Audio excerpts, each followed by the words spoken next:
Chers amis et amis, cela fait 1000 ans que cela dure. Depuis saint Anselme de Canterbury qui réfléchissait sur la notion de Dieu, jusqu'à aujourd'hui où l'on s'interroge gravement sur l'interrogation elle-même sans aller beaucoup plus loin. Cette conférence porte sur le nominalisme, c'est-à-dire sur la façon dévergondée d'entendre les noms. Je viens de dire les noms et non pas les mots, car vous le savez sans doute, tous les mots ne sont pas nécessairement des noms. Le mot patatras, par exemple, n'est certainement pas un nom, mais une onomatopée qui évoque un bruit, le reproduit sans désigner rien d'autre.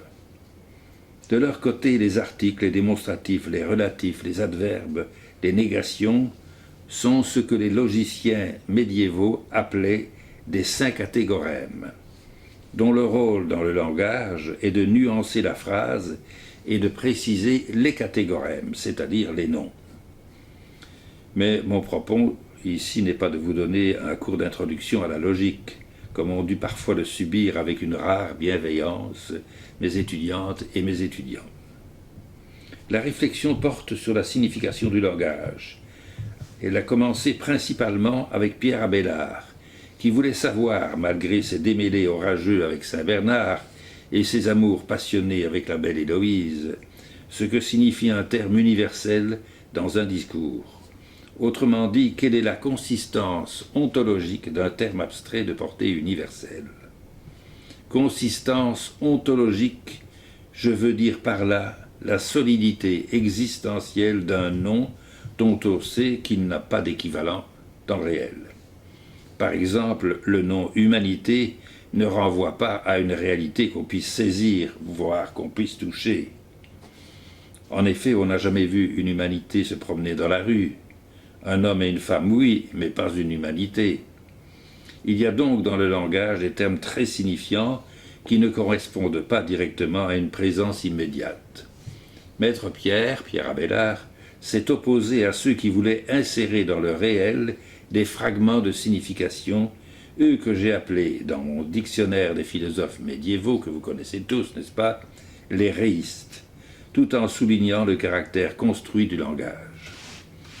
150 ans plus tard apparaît Guillaume d'Occam, un Anglais du sud de l'Angleterre qui fait de la logique la science fondamentale, en ceci qu'elle explique le réel sans le représenter. Il introduit ainsi une fracture entre ce qui est perçu singulièrement et l'énonciation qui en rend compte.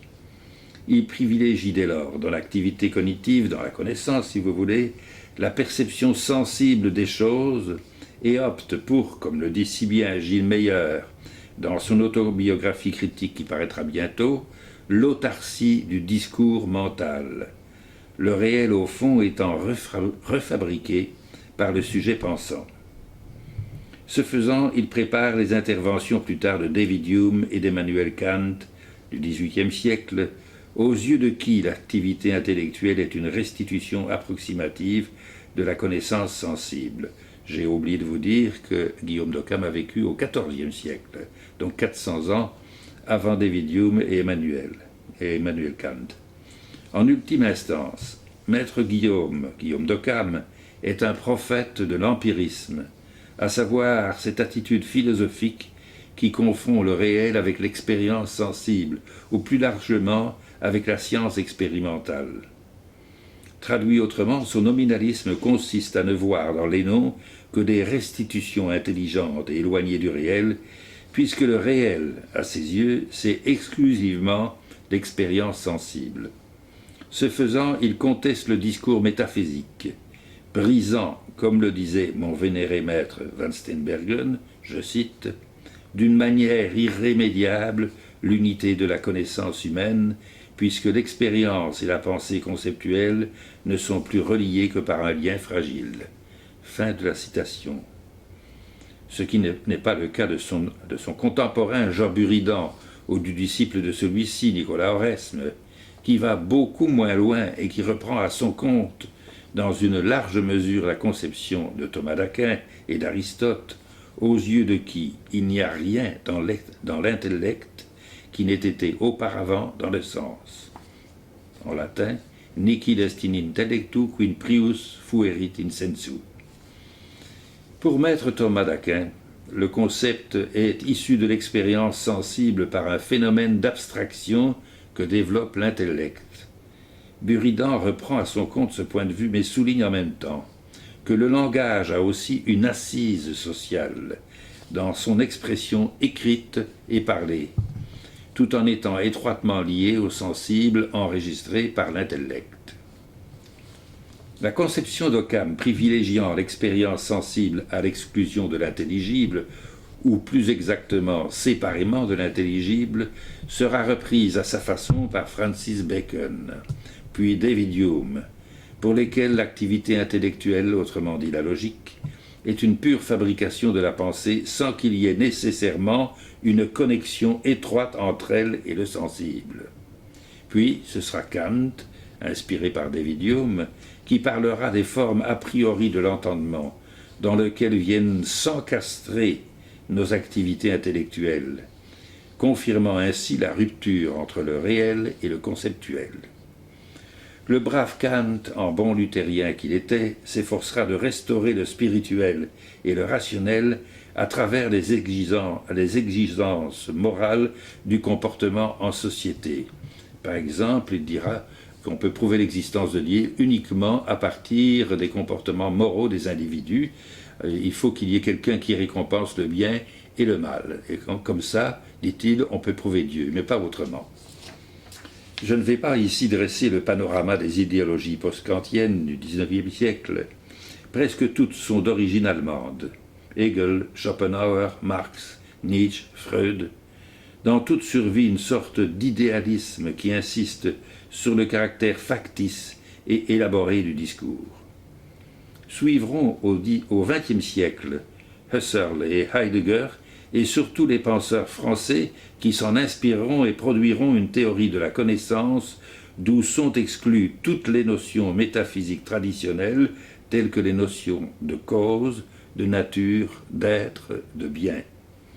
Rapidement s'est répandu au dernier quart du XXe siècle et au premier quart du XXIe siècle dans les universités américano-saxonnes l'idée que le langage est un instrument arbitraire érigé à partir des données sociales sous l'influence de l'impérialisme culturel que nous ont légué les strates économiques et les pouvoirs qu'elles sécrètent. Influencés par des penseurs français tels que Lyotard, Foucault, Derrida, nos contemporains en sont venus à dire que toute verbalisation est ad libitum, c'est-à-dire est librement convenue selon les courants sociaux et les desiderata moraux qui prévalent. Je tiens à faire remarquer ici que les médiévaux comme Buridan disaient que le langage est ad placitum et non pas ad libitum. Autrement dit, selon le plaisir non pas de l'individu qui l'utilise, mais du lien social et historique qui l'a constitué. Le langage est conventionnel suivant le lieu, l'époque où il voit le jour. Au Québec, le mot « gosse », par exemple, n'a pas tout à fait le même sens qu'en France ou en Belgique. Pourtant, il existe dans le langage des contraintes qui excluent l'arbitraire. Il est impossible en effet de dire en même temps qu'une chose existe et qu'elle n'existe pas. C'est le principe de non-contradiction implicite au discours, principe qu'aujourd'hui, hélas, on abandonne volontiers. En fait, tout discours contient sa propre restriction, quel que soit le niveau où on l'utilise. Dire par exemple que tout est relatif, fût-ce par Einstein, implique nécessairement une interruption de la proposition qu'il affirme, car, pour être énoncée, celle-ci a besoin d'être absolue, c'est-à-dire de ne pas être relative, pour avoir quelque sens. Il y a au moins une chose qui n'est pas relative, c'est le fait de dire que tout est relatif. Le contenu dénature le contenant. Mais le marxisme et le freudisme, qui ont marqué notre époque et nos penseurs, n'en ont cure. Selon eux, le principe de non-contradiction est lui-même issu d'une contradiction sociale ou subconsciente, le langage relevant d'une association de sens issue du contexte social ou psychologique. Vous voyez tout de suite où je veux en venir. Dès que les assises du langage, c'est-à-dire la réalité, sont abolies, on en arrive rapidement au subjectivisme systématique et au relativisme. La morale se disperse et la notion de nature s'évanouit. On bousille en quelque sorte les repères du bien et de la justice.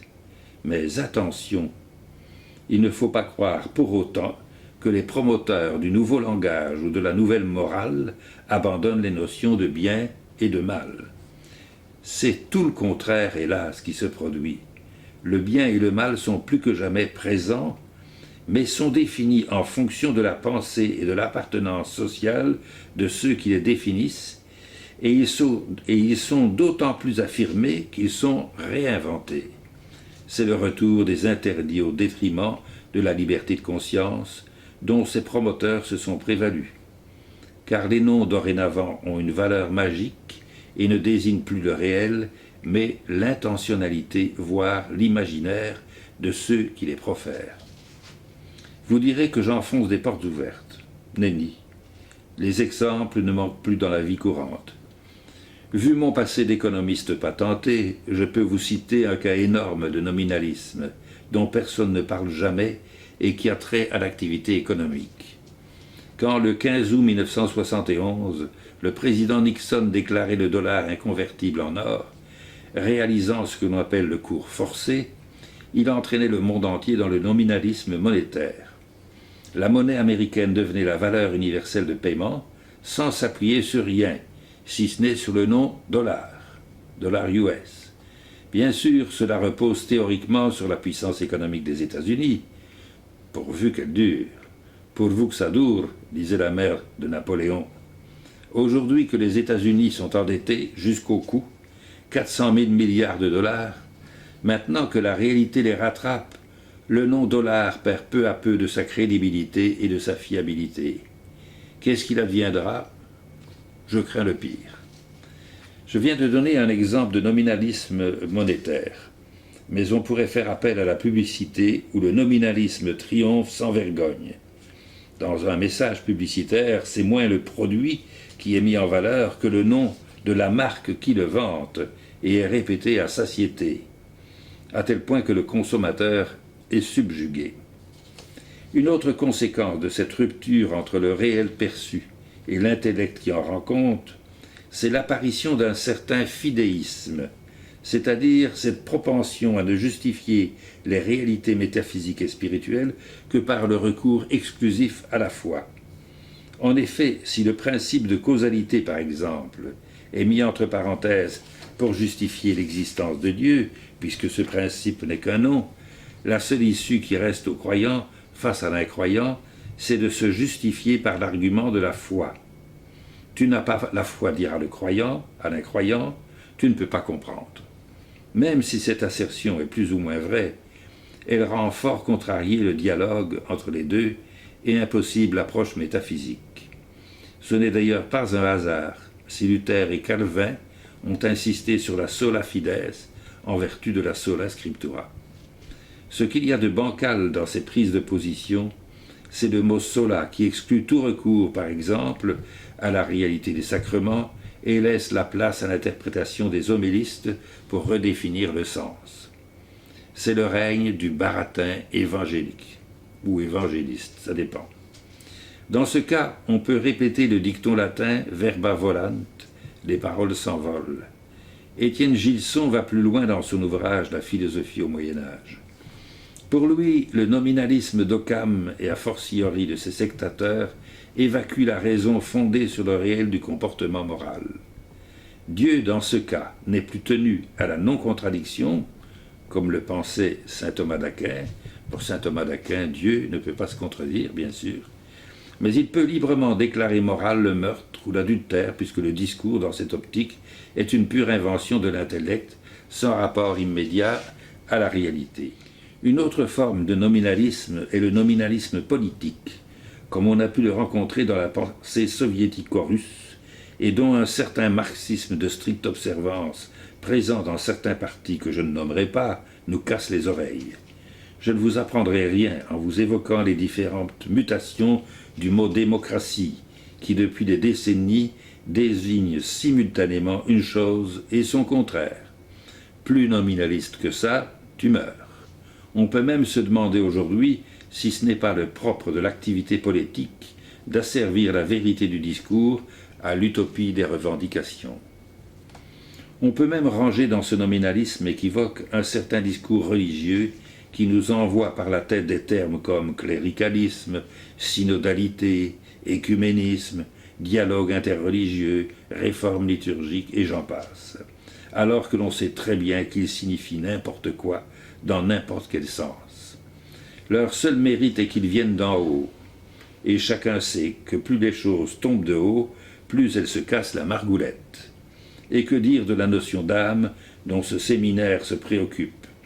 Le nominalisme tel qu'il sévit parfois dans l'Église ne la reconnaît pas toujours et même souvent la biffe. Par exemple, lorsque dans l'Évangile, Jésus dit « Que sert à l'homme de gagner l'univers s'il vient à perdre son âme ?» la traduction retenue par les experts liturgiques est immanquablement « à perdre sa vie » au lieu de « à perdre son âme ». La notion d'âme appartient au passé dorénavant, même si c'est bien le nom, psyché, psychi, âme, qui figure dans le texte grec de l'Évangile. On voit par là que le nominalisme est foncièrement anti-métaphysique et même anti-anthropologique. Toute la réflexion sur le corps et sur l'âme, sur la destinée humaine est renvoyée aux calendes grecques. L'âme n'est plus qu'une idée véhiculée jadis sans validité philosophique. Ce faisant, on débouche sur un antichristianisme presque déclaré, dont le postmodernisme est le porte-parole enthousiaste. En est la preuve le wokisme, qui pratique avec une bonne conscience infantile la séparation du sexe et du genre dans une confusion de tous les instants. Pour ce mouvement, la notion de création n'existe pas. Le seul créateur, c'est l'individu qui détermine lui-même son sexe, c'est-à-dire son genre, car dorénavant le genre s'est substitué au sexe. Dans tous ces cas, les noms sont au service de l'intoxication et n'ont plus rien à voir avec les choses, et plus grave encore, avec l'histoire des choses et des êtres, et plus du tout avec la vérité. Ce genre de nominalisme, il est certain qu'Occam et Kant, pour ne citer que ces deux grands ténors de la pensée et de l'antimétaphysique, l'auraient désavoué énergiquement, même si leur pensée le présupposait. Nous aussi, nous le désavouons, mais pas pour les mêmes raisons, car nous pensons que le langage, y compris la logique, est au service de la vérité, c'est-à-dire exprime ce que sont les choses, les individus, les personnes. À vrai dire, le nominalisme est triste, et est le fait d'une pensée incertaine et quelque peu déréglée. La post-vérité, qui en est l'expression la plus achevée, et qui s'efforce consciemment ou inconsciemment de démolir le rôle de l'histoire et le sens de la vie, a les jambes courtes, car il oublie une chose essentielle, l'invitation de la raison et du bon sens, et surtout la présence de la grâce et de la joie dans nos vies. Merci de m'avoir écouté jusqu'au bout.